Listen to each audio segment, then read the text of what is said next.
Hey, it's Kyle Meredith. Welcome to another edition of Kyle Meredith With. It's an audio interview series presented by WFPK, Independent Louisville, and Consequence of Sound. My guest today is the band Horse Feathers. They've got a new record coming out called Appreciation. Got to talk with Justin about how a new rhythm section led to a brand new sound and how the record was recorded right here in my hometown, Louisville, Kentucky, and up the road in Lexington. There's also some conversation about displacement and the effect that it had on his writing for this album. It's Kyle Meredith with Horse Feathers. This is Justin. Well, how are you? I'm doing well. How are you? I'm well. First off, though, we got, Appreciation coming out here soon. You're going to be playing May 29th at Zanzibar, which seems a return because I've read that you recorded the new record right here in Louisville and up the road in Lexington. Is that right? That's correct. I did. Yeah, I did quite a bit of recording out there. I came back to Oregon to just do some overdubs and vocals, but the majority of the record was all done in Kentucky. Yeah, what brought you down here this time? I mean, we know what we've got at La La Lands and up the road with Dwayne Lundy in Lexington too.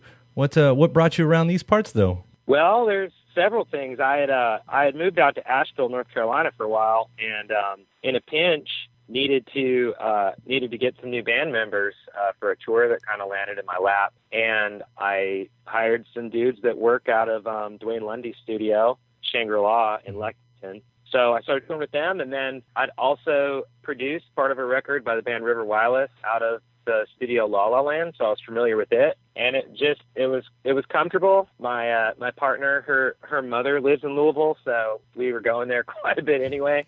Now, those other guys you're talking about, I'm guessing that's Tom and Robbie, which I know quite well. And if you probably did their own discography just laid out on paper, it would read like a scroll just a mile long.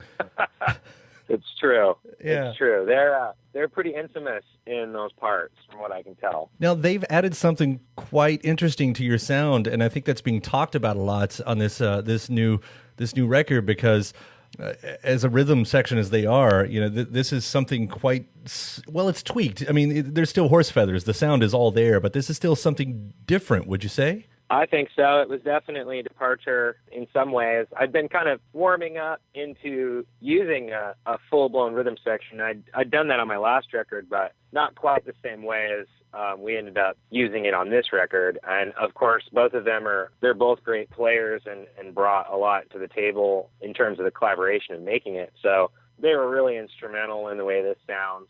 Was there a point when you noticed that you were starting to, either that you were already going in a different direction or that you wanted to go in this way? Yeah, I've been, like I said, I had kind of moved into this kind of realm on my last record, but this new one, as soon as I started to play with them, which I did a tour with them in 2016 with the Fruit Bats, I went on the road with them for a couple weeks, and it just became pretty obvious that, as a band leader, I'm always trying to bring out people's strengths, and we had so many bands in common that we started to just kind of naturally go in this direction, and their influences became very apparent as well as mine, and a lot of them matched, and it was just kind of a chemistry thing. I've heard you talk about, or read a little bit about you talking about the songwriting for this, and it sounds like, I kind of chuckle, it sounds like you're having to come to terms with a hook, which is not a bad thing at all. It's true. I obviously it's kind of cut my teeth, or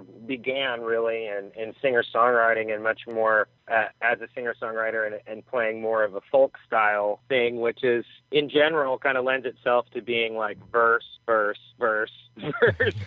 And switching over and doing a true chorus and trying to find the hooks and make things have some drama in the matter of 3 minutes has been an interesting challenge and also very rewarding. You hear people talk about that too, like, oh, I could write that song or whatever. But when it comes to really pop stylings in a song, it is a challenge. I mean, I remember it being a challenge. I don't know how big of a challenge it was for you to kind of try to do that, as you're saying, here I've got 3 minutes, 3:30 to work with. How do you complete the full idea of that? I mean, it's just, it never goes down one way. I mean, every single song is different, but there's like a delicate balance there where you can feel sometimes like you're doing too much, and then sometimes there's too little. And I think with pop music, it's you're always trying to just make it sound like the listener already knows the hook before they hear the song. That's like the ultimate goal. And, it takes a long time and a lot of work to try to arrive at that. Well, you can really tell in that first single, too, Without Applause, which, if you glance at it, it's Without Applesauce. Without Applesauce is the B-side that you haven't written yet. I'm just going to plant that seed right now.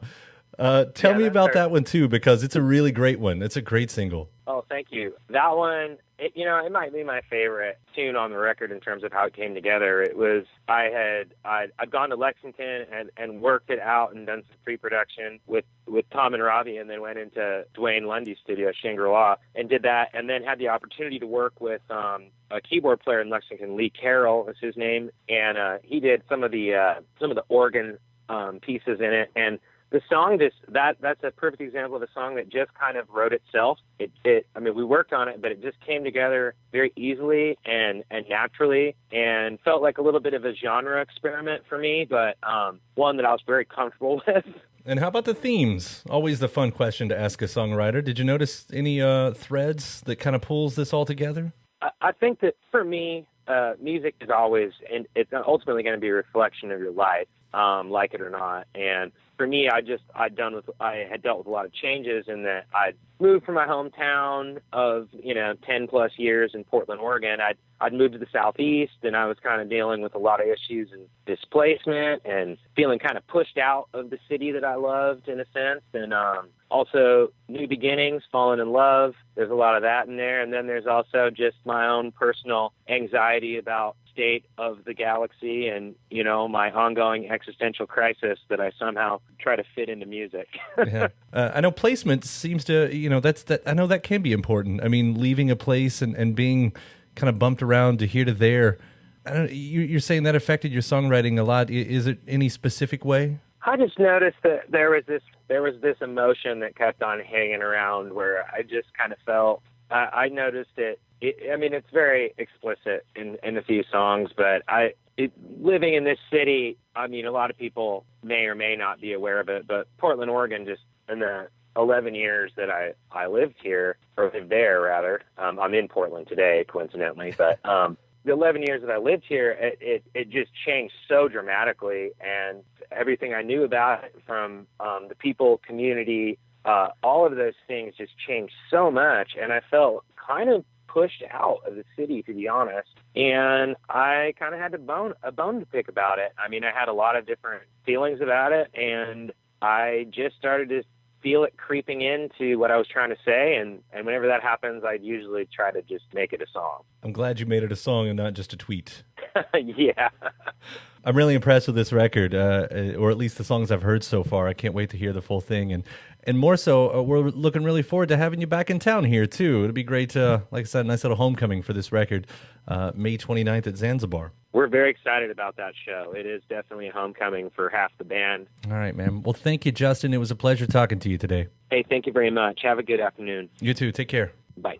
Thanks again to Justin from Horse Feathers for giving me the call. The new album is called Appreciation. Don't forget to subscribe to Consequence of Sound's YouTube channel to keep up with your favorite artists and interviews. And head over to WFPK.org. It's where I do a show every Monday through Thursday from noon to 3 Eastern. I'm Kyle Meredith. I'll see you next time.